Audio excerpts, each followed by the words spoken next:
வணக்கம். நான் உங்கள் அன்பான சயின்டிஃபிக் வேதிக் அஸ்ட்ராலஜர் அஸ்ட்ரோரஞ்சி பேசுகிறேன். நல்லது நினைப்போம், நல்லதே நடக்கும்.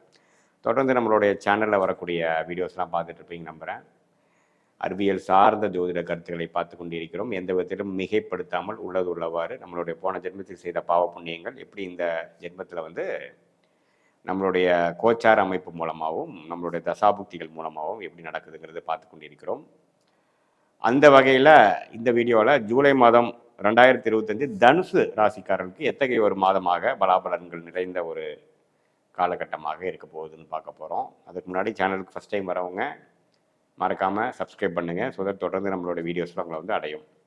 இப்போ பார்த்திங்கன்னா சயின்டிஃபிக் வேதிக் அஸ்ட்ராலஜிங்கிறது என்னென்னா, நம்ம ஒரு கிரகத்தோட ஸ்தானபலம், திக்பலம், அதோட இருக்கக்கூடிய அமைப்பு, அதை எந்த டிகிரியில் இருக்குது, செயற்கைனா எந்த அளவுக்கு சேர்ந்துருக்கு, எந்த அளவுக்கு விலகி இருக்குது, கோச்சார அமைப்பு எப்படி, ஆண்டு கிரகம் எப்படி இருக்குது, மாத கிரகங்கள் இப்போ பேச பேச அந்த மாதத்தில் எப்படி இருக்குது, இதெல்லாம் ஒருங்கிணைத்து பார்க்கும் பொழுது உங்களுடைய ஜாதகத்தையும் அதை சேர்த்து வச்சு பார்க்கும் பொழுது எப்படி நடக்க போகுது, எது மாதிரி விஷயங்கள் உங்கள் வாழ்க்கையில் நடக்க போகுது, எது சாதகமாக இருக்க போகுது, எது சாதகமற்றதாக இருக்க போகுது, எது எப்போ நடக்கும் அப்படிங்கிறதெல்லாம் நம்ம துல்லியமாக பார்க்கலாம். அந்த அமைப்பில் பார்த்தீங்கன்னா உங்களுடைய ராசி அதிபதி ஆகிய தனுசு ராசியே 7ஆம் இடத்துல போய் உங்கள் ராசியவே பார்க்குறார். அது ஒரு அருமையான அமைப்பு. மே மாதமே உங்களுக்கு குரு பயிற்சி நடந்து விட்டது, ராகு கேது பயிற்சியும் நடந்து விட்டது, சனி பயிற்சியும் மார்ச் கடைசியில் நடந்து விட்டது. ஸோ அந்த அமைப்பில் பார்த்தீங்கன்னா சனி 4ஆம் இடத்திலும், குரு 7ஆம் இடத்திலும், ராகு கேது 3 9ஆம் இடத்திலும் இருப்பது அருமை. ஸோ இந்த அமைப்பு எப்படின்னா வேலை தொழில் விஷயத்தில் நிறைய மாற்றங்கள். ஏன்னா சனியே 4ஆம் இடத்துக்கு 10ஆம் இடத்தை பார்க்கும் பொழுது வேலையில் இதுவரை கொஞ்சம் அப்படியே சுணக்கமாக போயிட்டு இருந்ததுலாம் கொஞ்சம் விறுவிறுப்பாக நடக்கும். இடம், கட்டிடம், வீடு, தாயார், வாகனம், அது மாதிரி விஷயத்தில் சில ஆக்டிவிட்டீஸ் நடக்கும். ராசியே குரு பார்க்கறதுனால சில திருமண தடைகள் நீங்கி குரு பலன் கிடைக்குது. நம்ம நாளாக கல்யாணம் ஆகாமல் இருக்கிறவங்களுக்கு கல்யாணம் நடக்குது, காதல் கைகூடுகிறது, புதிய பங்குதாரர்கள் உங்களோட தொழிலுக்கு கிடைக்கிறாரு, கூட்டு தொழிலில் ஜெயிக்கக்கூடிய அமைப்பு. இதுவரை எல்லாம் செலவோ ஆகிட்டு இருந்து விரயம் ஆகிட்டு இருந்த தனுசு ராசிக்காரர்களுக்கு ஒரு செலவுகள் நின்று அடுத்த இந்த கடன்கள், சில ஆன கடன்களை எப்படி அடைக்குதுங்கிற மாதிரி யோசிக்கக்கூடிய ஒரு மனமாற்றங்கள், ஒரு மைண்டு ஸ்டெபிலைஸ் ஆகக்கூடிய அமைப்பு.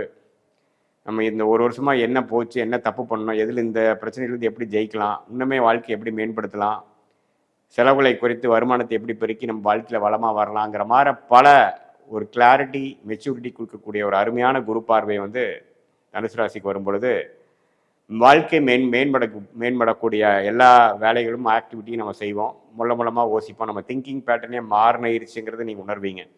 போன ஒரு வருடமாக பார்த்தீங்கன்னா அலைச்சல்கள், இங்கே இருக்கிற தூக்கி அங்கே போடுறது, எதுலேயுமே ஒரு நிலையான இல்லாமல் நம்ம ட்ராவலிங்கு, பண விரயங்கள், செலவுகள், சுப செலவுகள், இதெல்லாம் போயிட்டு இருந்ததெல்லாம் கொஞ்சம் கட்டுக்குள் வரும். ஸோ அதெல்லாம் கொஞ்சம் அடங்கி இனிமேல் வாழ்க்கையில் என்ன பண்ணணும், முக்கியமான விஷயத்துக்கு மட்டும் நம்ம சில செய்யலாம், தேவையில்லாத விஷயத்தை குறைப்போம். அடுத்த கட்ட வாழ்க்கையில் ஜெயிக்கக்கூடிய அந்த வேலை மாற்றம், தொழில் மாற்றத்தை எப்படி கொண்டு வர்றது, அதெல்லாம் யோசிக்கக்கூடிய அமைப்பு கண்டிப்பாக இந்த சனி, குரு, ராகு கேது கொடுக்குறார். ஸோ இந்த விஷயத்தில் ஒரு அருமையான அமைப்பு தனுசு ராசிக்காரர்களுக்கு அதை நம்ம மறக்கக்கூடாது. அடுத்தபடியாக பார்த்தீங்கன்னா மாத கிரகம் என்று சொல்லப்படுகிற செவ்வாய் ராஜயோகாதிபதி நன்றாக 9ஆம் இடத்திலே பாகிஸ்தானத்திலே நட்பு வீட்டில் இருக்கிறது, மாதம் முழுவதும் இருக்குது, நல்ல விஷயம். ஸோ அது 4ஆம் பார்வையாக 12ஐ பார்த்து சில இன்வெஸ்ட்மெண்ட்ஸ் ஃபார் பிஸ்னஸ்ஸு அது மாதிரி கொடுக்குறார். நல்ல ரியல் எஸ்டேட்டு, மெடிக்கல், அது மாதிரி விஷயத்தில் நல்ல முன்னேற்றங்கள், உத்வேகமாக செயல்படக்கூடிய அமைப்புகள், பல நாள்கள் வரக்கூடாத சில விஷயங்கள்லாம் இப்போ கையில் அடைஞ்சு அது மூலமாக பலன் பெறக்கூடிய அமைப்புகள், குழந்தைகள்னால் அருமையான ஒரு பெனிஃபிட்ஸு, குழந்தைகள் செட்டில் ஆகிட்டாங்கிற ஒரு மனநிறைவு, அவங்களுக்கு நம்ம செய்த மெனக்கெடுதல் ஓரளவுக்கு பலன் கொடுக்கக்கூடிய அமைப்பு, பூர்வீகத்தில் ஒரு நல்ல பெனிஃபிட்ஸு, இந்த மாதிரி காம்படிட்டிவ் எக்ஸாம்ஸ் ட்ரை பண்ணி அரசு உத்தியோகத்துக்கு ட்ரை பண்ணுறவங்களுக்குலாம் நல்ல ஒரு ரிசல்ட்டு, அது மாதிரி எல்லா வயதினருக்கும் ஓரளவுக்கு பாசிட்டிவான சில சேஞ்சஸ் கொடுக்கக்கூடிய ஒரு அருமையான ஒரு மாதமாக இந்த 2025 ஜூலை மாதம் இருக்குதுங்க. அதே சமயத்தில் பார்க்கும் பொழுது இந்த மாணவர்களுக்கு பார்த்திங்கன்னா புதன் 8ல் மறைஞ்சிருக்கிறது கொஞ்சம் டீப் ரிசர்ச்சில் இருக்கிறவங்களுக்குலாம் கொஞ்சம் உதவும். அதே சமயத்தில் சில ஒரு மாதிரி ஹையர் ஸ்டடீஸு அதெல்லாம் படிக்கிறவங்களுக்கு கொஞ்சம் தள்ளி போய் படிக்கிறது, என்ன படிக்கணுங்கிறதுல ஒரு கிளாரிட்டி, கொஞ்சம் சம்டைம்ஸ் சிலது கொஞ்சம் டபுள் மைண்டடாக அதுக்கப்புறம் ஒரு மாதத்தின் இறுதியில் தான் ஒரு கிளாரிட்டி கிடைக்கக்கூடிய அமைப்பும் சில பேருக்கு கொடுக்குதுங்க. மற்றபடி சுக்கிரன் இருக்கக்கூடிய விஷயங்கள் 6லேயே அதிகமாக இருந்து அதுக்கப்புறம் மாதத்தின் நடுவில் வந்து 7க்கு வரார். ஸோ முதல் 2 வாரம் பார்த்தீங்கன்னா கொஞ்சம் கடன்கள், உடல் உபாதைகள், டிராவலிங் அது மாதிரி விஷயத்தை கொடுத்து கடைசி 2வது ஆஃப் இன்னுமே நான் சொன்ன பலன்கள் இன்னுமே பிரமாதமாக நடக்கக்கூடிய அமைப்புகள் உண்டு. அதே சமயத்தில் சூரியன் 7ஆம் இடத்துல குருவோட சேர்ந்திருக்கிறார். அதுக்கப்புறம் தான் பார்த்தீங்கன்னா குரு 8க்கு வரார், சூரியன் 8க்கு வரார். ஸோ பார்த்தீங்கன்னா முதல் 2 வாரம் வந்து சில இந்த பங்குதாரர்கள், ஃபேமிலி, அரசு அது மாதிரி விஷயத்தில் கொஞ்சம் பாசிட்டிவான விஷயங்கள் வந்து அதுக்கப்புறம் பார்த்தீங்கன்னா கொஞ்சம் ட்ராவலிங்கு, கொஞ்சம் வருமானங்கள், அன்ஏர்ன்ட் இன்கம், முதல் செய்த சில முதலீடுகளில் லாபம் வர்றது, ஷேர் மார்க்கெட் அது மாதிரி சில பெனிஃபிட்ஸ் கொடுக்கக்கூடிய அமைப்புகள் உண்டு. ஸோ மாணவர்களாக இருந்தாலும் சரி, இல்லத்தரசிகளாக இருந்தாலும் சரி, நடுத்தர வயதினராக இருந்து வேலைக்கு போகிறவங்களாக இருந்தாலும் சரி, உத்தியோகத்தில் இருக்கிறவங்க, தொழில் அமைப்பில் இருக்கிறவங்க, இன்வெஸ்டர்ஸாக இருக்கிறவங்க, அதே சமயத்தில் தரகர் ஒப்பந்த முறையில் கமிஷன் பேசிஸில் பண்ணுறவங்க, காசு போட்டு மேனுஃபேக்சரிங்கில் பண்ணுறவங்க, அதே சமயத்தில் சீனியர் சிட்டிசனாக இருந்து ரிட்டையர் ஆகலாங்கிற ஒரு அமைப்பில் இருக்கிறவங்களுக்கு எல்லாமே பார்த்திங்கன்னா ஒரு நல்ல மாற்றத்தையும் ஒரு வாழ்க்கையில் ஒரு பாசிட்டிவான சேஞ்சஸ்ஸு, கொஞ்சம் சில விஷயங்கள் கடந்த ஒரு வருடமாக நம்ம ட்ரை பண்ணிட்டு இருந்த விஷயம்லாம் கொஞ்சம் கடகடன்னு முடிஞ்சு மன நிறைவை கொடுக்கக்கூடிய அமைப்புக்கு மாற ஒரு சில அமைப்புகள் வந்து ஓப்பன் அப் ஆக தான் செய்கிறது. ஏன்னா இதில் ஆண்டு கிரகத்தின் அமைப்பு பார்த்திங்கன்னா அப்படி இருந்து அதே சமயத்தில் மாத கிரகத்தின் அமைப்பும் கொஞ்சம் பாசிட்டிவாக இருக்கிறனால போன ஒரு வருடமாக சில விஷயங்கள் செய்ய முடியாத விஷயங்கள் இந்த தடவை டக்குன்னு நம்ம முயற்சி எடுத்தோம்னா ஜெயிச்சிடலாம். அதனால் இந்த டைமை நல்லா யூஸ் பண்ணிக்கணும். முயற்சி திருவினையாக்குங்கிறது நீங்கள் கண்டிப்பாக மறக்கக்கூடாது.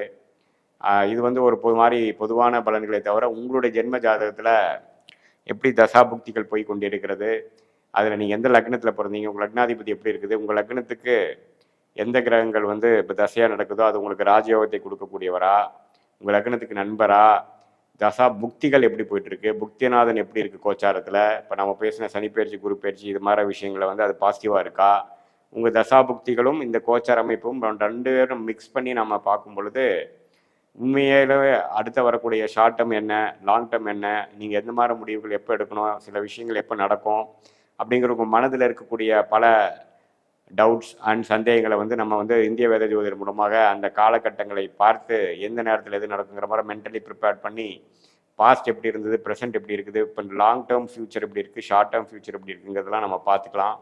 இது இப்போ நம்ம பேசுனது பார்த்திங்கன்னா ஒரு பொதுவான பலன் தான். இதில் நீங்கள் சொன்ன பலன்கள் இன்னும் கொஞ்சம் தூக்கலாக, இன்னும் கொஞ்சம் ஃபேவரபிளாக, இன்னும் கொஞ்சம் சாதகமாக பார்க்கணுன்னா உங்களுக்கு அருமையான தசாபுக்திகள் நடந்திருக்கணும். அது என்ன தசை இருக்குன்னு பார்க்கணும். அதே சமயத்தில் சொன்ன பலன்கள் கொஞ்சம் குறையுமாயின் அது வந்து உங்கள் தசாபுக்திகள் குறைவான தசாபுக்திகளாக காரணமாக இருக்கலாம். ஸோ இதுதான் வந்து கோச்சார் அமைப்பும் தசாபுக்தி அமைப்பும் ஒருங்கிணைத்து நம்ம பார்க்கும் பொழுது இன்னுமே துல்லியமான பலன்கள் எடுத்து வாழ்க்கையில் நம்ம செய்யக்கூடிய ஆக்டிவிட்டீஸ் அண்ட் முயற்சிகள்லாம் வந்து நம்மளுடைய கர்ம பலனுக்கு நிகராக நம்ம அலைன் பண்ணிட்டு நம்ம பிராப்தம் என்னவோ அதுக்கு தகுந்த மாதிரி நம்ம செயல்பாடுகளை செய்யும் பொழுது வாழ்க்கையில் பொருள் விரயங்கள், சமய விரயங்கள் செய்யாமல் வாழ்க்கையில் மேலும் மேலும் வெற்றி பெறலாம் என்பதை நான் சொல்லிக்கிறேன். மீண்டும் மற்றொரு காணொளியில் சந்திப்போம். நன்றி, வணக்கம்.